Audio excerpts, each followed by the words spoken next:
We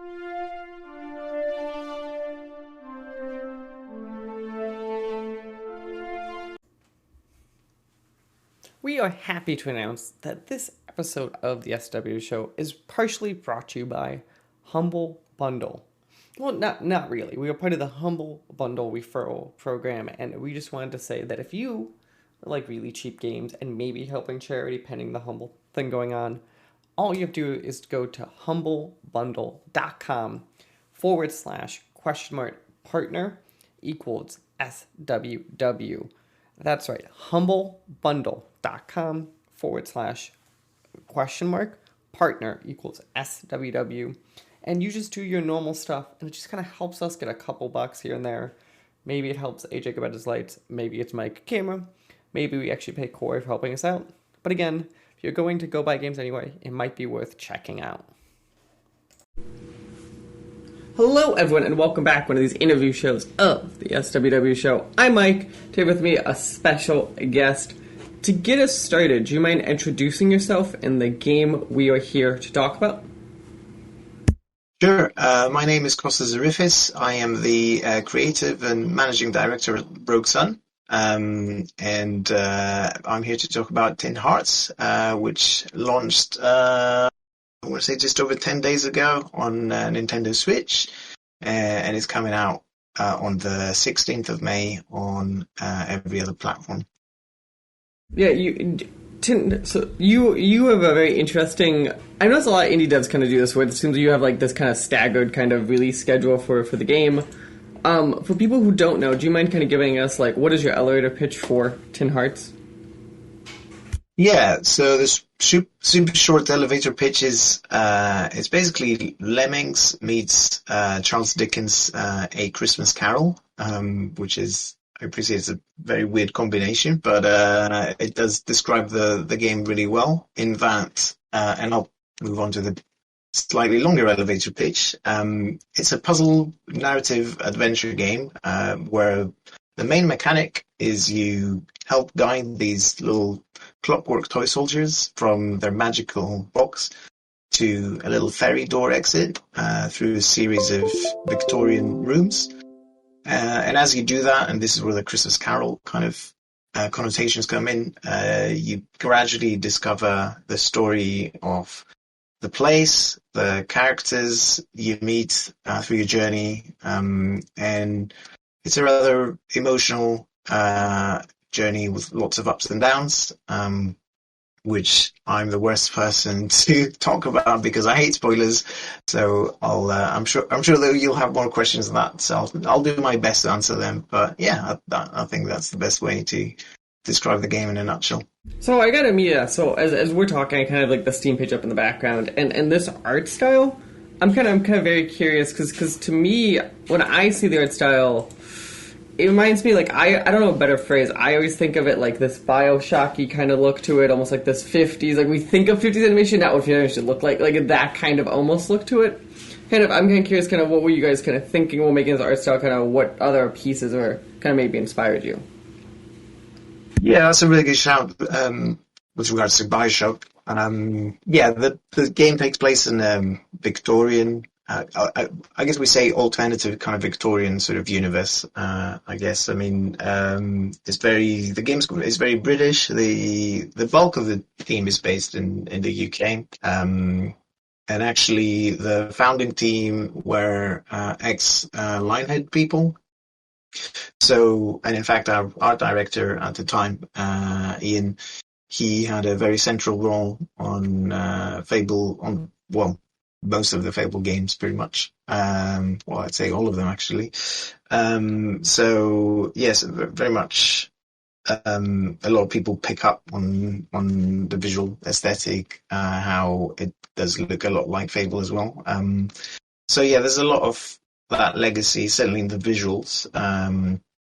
I'd say gameplay-wise, I don't know, maybe it could have been a Lionhead game, but it's quite different, I guess. But yeah, certainly when it comes to the visuals, a lot of it is Ian's sort of legacy. He has a very kind of distinct art style, which all of us really like. And yeah, but then yeah, obviously the era as well. I guess is where you kind of those kind of Bioshock sort of similarities I think it's come probably through. best described almost like it's like the color shading reminds me of it. Like it very much has that kind of like that like I can say there's more to it, but like when I think of like what's something that people point to, I think that's always the like I think in modern times really popularized this very look to it.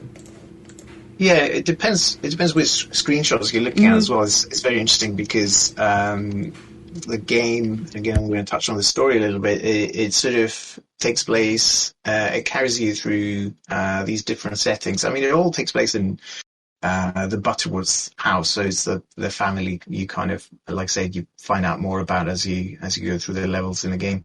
And it sort of takes you through this journey. It starts in the attic, and then which is basically where the toy maker who created these toys set up his kind of workshop.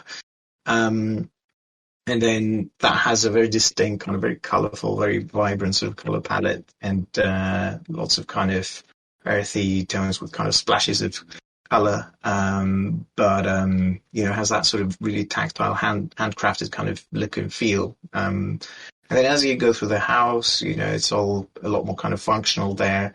But also, you know, you go through the different rooms in the house, and each room kind of has, from a story point of view, um, it we try to do a lot of kind of environmental storytelling, I guess. And another inspiration game or What Remains of Edith Finch, and again some similarities there in terms of how they do their environmental storytelling. Game I massively as like personally, which is funny actually because I only played it sort of halfway, probably more than halfway through development of Tin Hearts, and I was kind of stricken with the similarities. I mean, you know, at that point we were very, well, everything was kind of done in terms of like our story design and all of our kind of visual development. But yeah, sometimes it's funny to see kind of how, you know, different people from different parts of the world will approach kind of similar themes. But yeah, anyway, so back to Tin Hearts and the house. Yeah, so the different rooms will kind of tell more about, you know, the different characters in the story. And then as you complete that house chapter, you go further down in the house into the basement where I think, yeah, you could definitely confuse. You could look at Bioshock and you could look at the basement, and you might think it's the same game. And again, a lot of that will be because um, we try to, so the story, the mechanics, the gameplay, everything, we try to build things such that it goes, you know, completely hand in hand and is intertwined, and it always feels consistent. So, and therefore the basement, the gameplay there is a lot more kind of steampunky, I guess. You know, there's a lot of kind of electricity in the mechanics, and so you still guide the toy soldiers, but the way you do that is very different to Act One, where you're in the workshop. So yeah, the basement is very kind of Bioshocky, but then the house is more like Edith Finch-y, and then the attic. I don't know. I can't really think of any other games that. I would say the attic is very Tin Heartsy. So, yeah, I if like that how you're makes using sense. yourself as criticism. Yeah, I'm kind of curious. So obviously, we're talking about your goal is kind of get these soldiers kind of like in specific spots, and it seems to me kind of you're both seem to be directly and almost like indirectly controlling these characters. If you don't mind talking about that kind of and like kind of because like to me it's always interesting because you have these like two ways kind of when you think of this like these type of games, right? I could take hold of a soldier, just walk it to this, or I have to then kind of adjust its environment to literally like so it automatically kind of gets to where I wanted it to go. Kind of, I was kind of curious, kind of when you guys were thinking of this, I think mechanics, kind of how you guys thought of kind of what was the correct way to kind of solve these puzzles. yeah. So to talk about that, we'll have to again go back to the beginnings of the studio, I guess. Tin Hearts actually is our first game that we're fully releasing, launching on all platforms. Actually, back in 2018, we launched the VR only version of just Act One, so just the attic chapter that I mentioned previously. And yeah, at the time, it was 2 years later after we founded the studio. And when we founded the studio, we were trying to decide, what we're going to do as a new team. Like I mentioned, had just shut down. And, from the ashes of that, we were one of the many teams that formed here in Guildford, UK. So we're trying to decide what we're going to do. And I was actually already playing around with VR, and it was a very exciting from a developer's point of view. It was a very exciting space. Lots of new problems to solve, obviously new hardware, new ways to interact with and literally be in the world. So so the kind of founding team at the time, we decided this is a cool place to be in as a new team, as a new studio. The feeling was that there was going to be an appetite for new games in this space. So we committed to that, and we thought, okay, let's come up with a simple game, which is very funny talking about it, like I say now. Every game is simple when you start making it. That's the rule, and they're always like 10 times more not simple when you're done. Exactly. Yeah, I saw a graph on Twitter the other day, which was hilarious and also very painful in its accuracy, which was like, it was like a progress bar, and it was like, 10% pre-production, then 20% production, and then, all of the rest of it is like finishing it. It's like, because you think, oh, yeah, 10% or 20% is going to be the finishing. It never is the case. But yeah, for us, it's actually an interesting journey because, like I said, we released that VR version of Tin Hearts as an early access thing on Steam, and then we moved on to various other things, none of which is public yet. And then we came back to there was. The vision with Tin Hearts was always to make it a multi-platform game because there was no need for it to be just VR. So that was something kind of in the background that we're always trying to kind of get off the ground. And at some point back in 2020, I want to say 2019, 2020, we partnered with Warner Productions, and now the game's finally out in the market.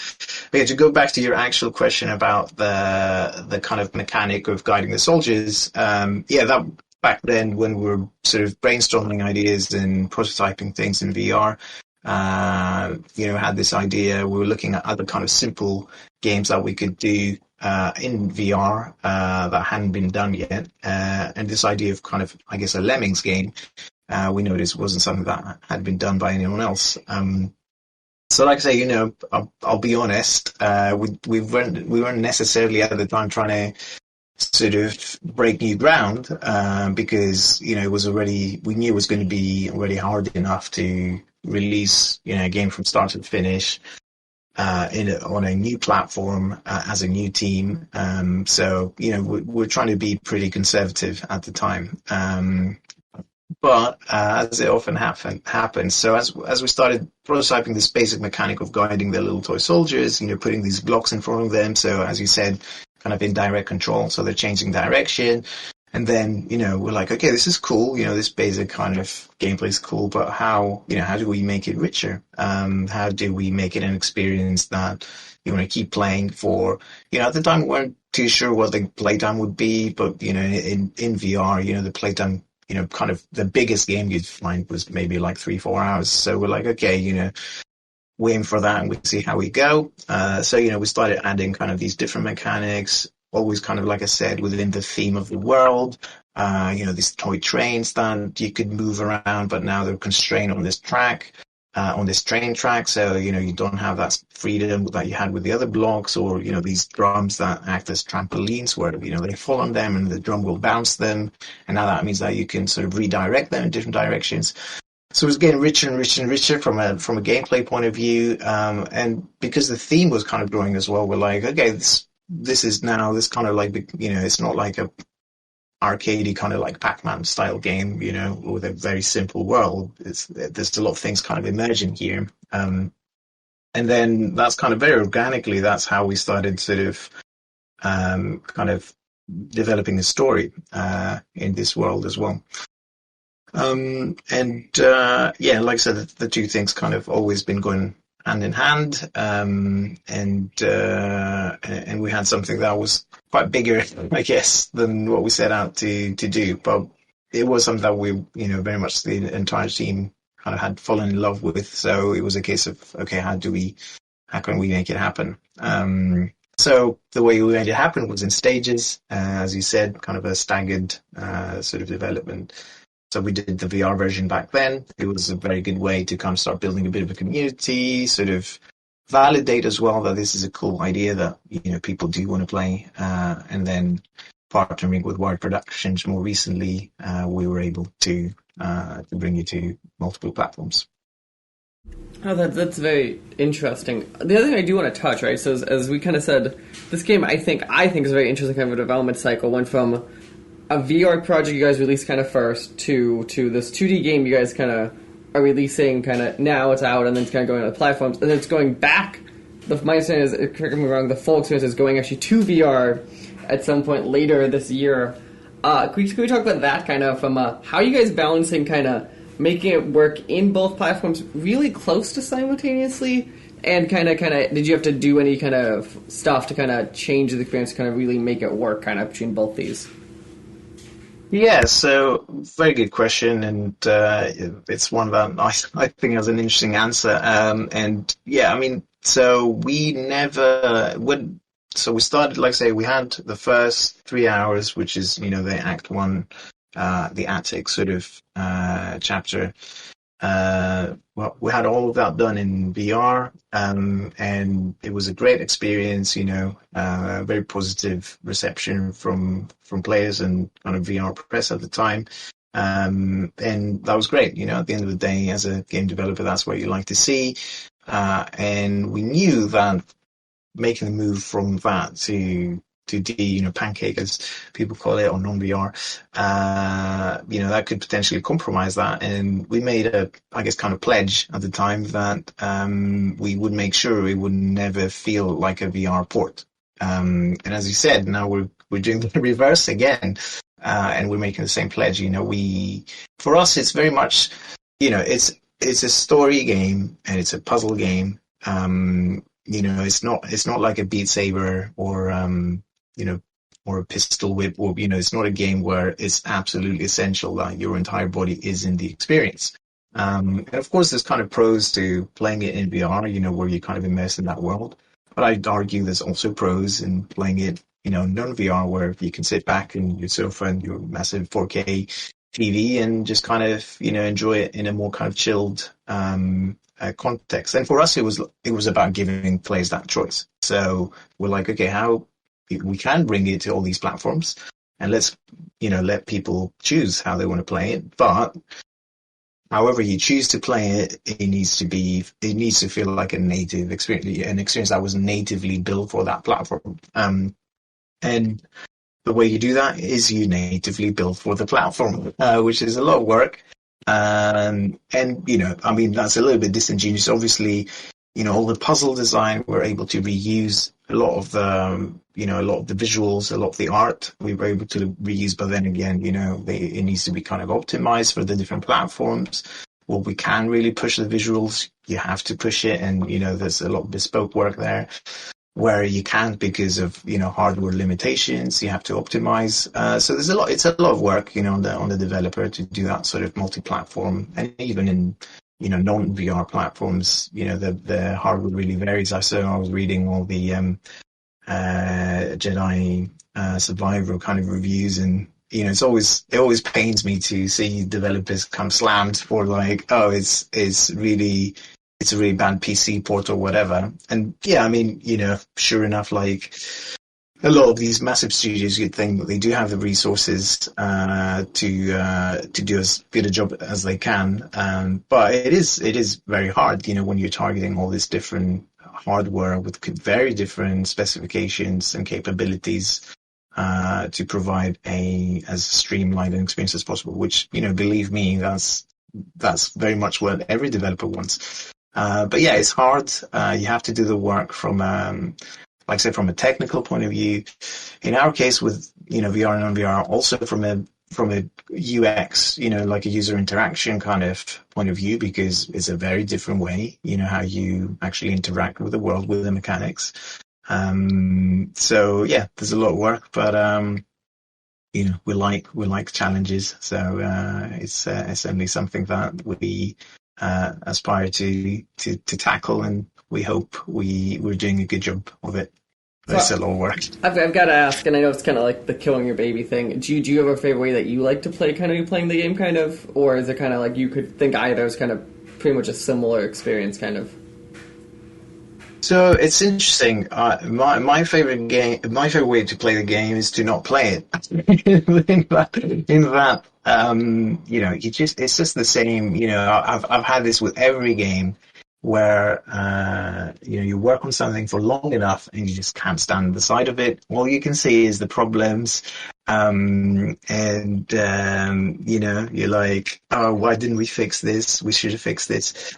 But then we go to conventions, or right now, like I say, we're about 10 days into the launch of the Switch version, and you get this beautiful, beautiful thing, which is fresh perspective, right?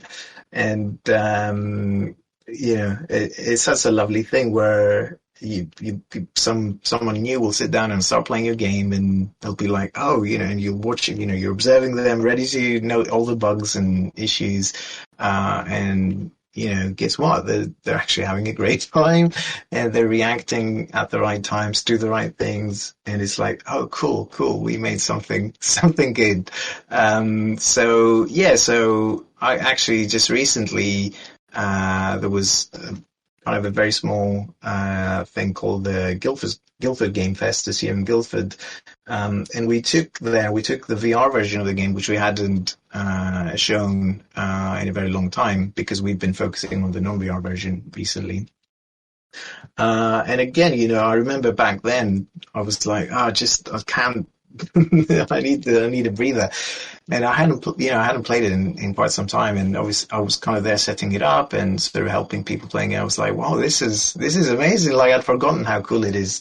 But yeah, again, like I say, we were in PAX kind of recently showing the non-VR version, and people there playing it, having a great time, and yeah, like I said, the Switch version now out. It's doing really well. We got 81 on 82, I think, on Metacritic and OpenCritic on that Switch version. So yeah, I think a bit of a diplomatic answer, but it is the honest truth. It's kind of like, I love that we do give players, including us, the choice of kind of, I want to stand up and move around and pick stuff up, or I want to take the headset off and sit down and enjoy it on the big screen. And certainly I've benefited from having that choice myself, and I'm glad that.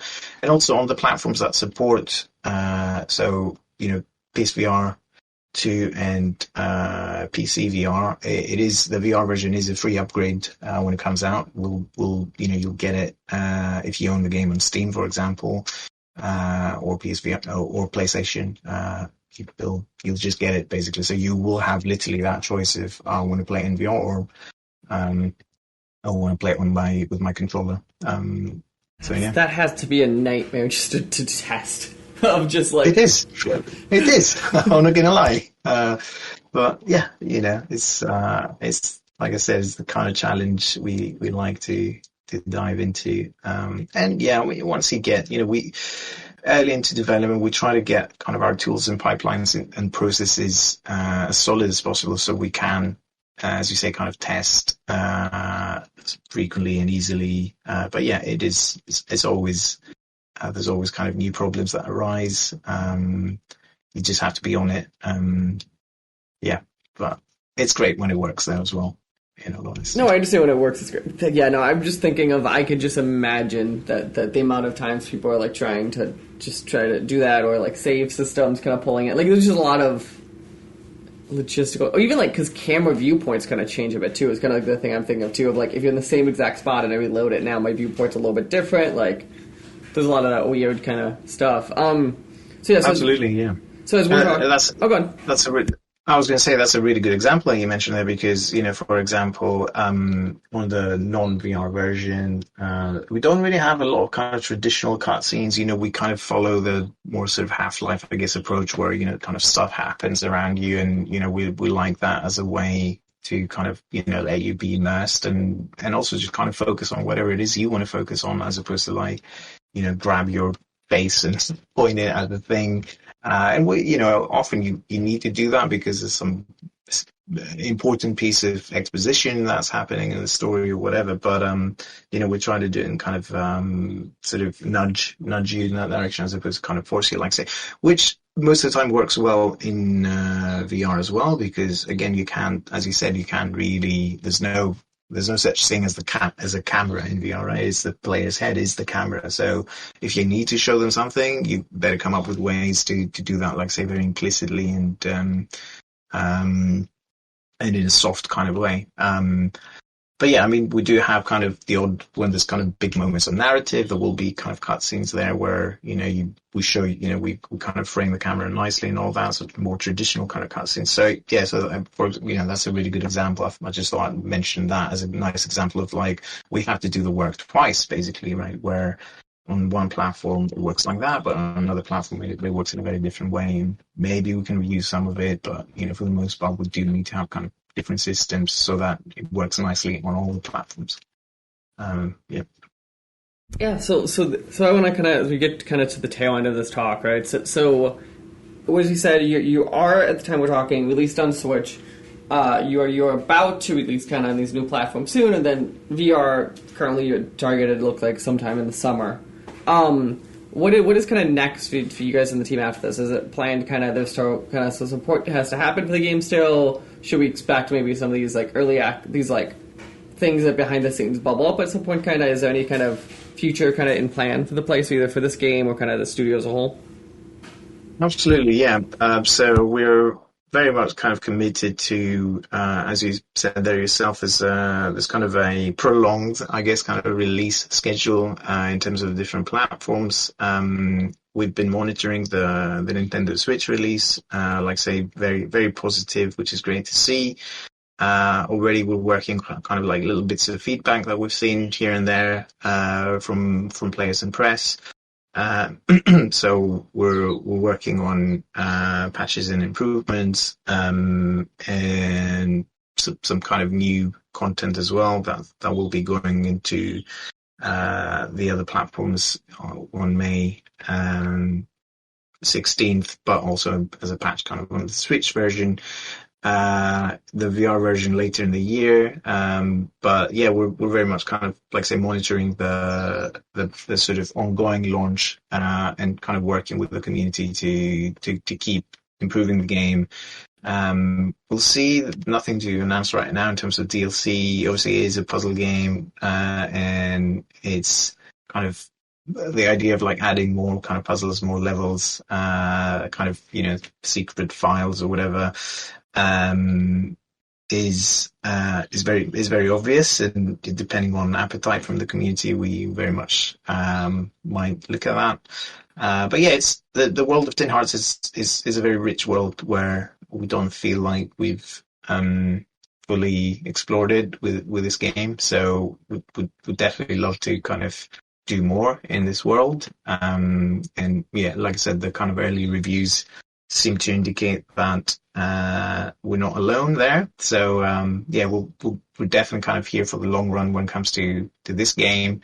Make sure all the upcoming launches do really well, and then yeah, later down the line we might be doing more in this space. But yeah, we also have kind of other sort of secret things currently in the pipeline that hopefully we'll talk more about in next time I'm on the show, whenever that might be.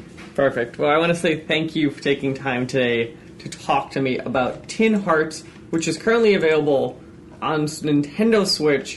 Pretty soon you'll be able to find it. It looks like basically on any video game playing platform, including its most VR devices. Again, you guys are Rogue Sun, the developer, and then where should we be sending people? I know your Twitter is @WiredP. Is there any spot that we should be kind of sending people around? Yeah, WiredP is a publisher. Wired Productions, Rogue Sun Games is our Twitter, and Tin Hearts Game is the Twitter for the game. So yeah, any of those three, you'll reach reach us if you try any of those. Perfect. Well, again, thank you for your time today and enjoy the rest of your day. Thank you so much for having me. It's been a pleasure. The SWW Show and all of its affiliate podcasts are podcast by me, Mike Maroney, and AJ Losi, sometimes by our contributors, including Corey King. You can follow the SWW Show on social media at the SWW Show, or sooner or later you go to patreon.com/SWW to help us out. Thank you, and we hope you enjoy the rest of your day.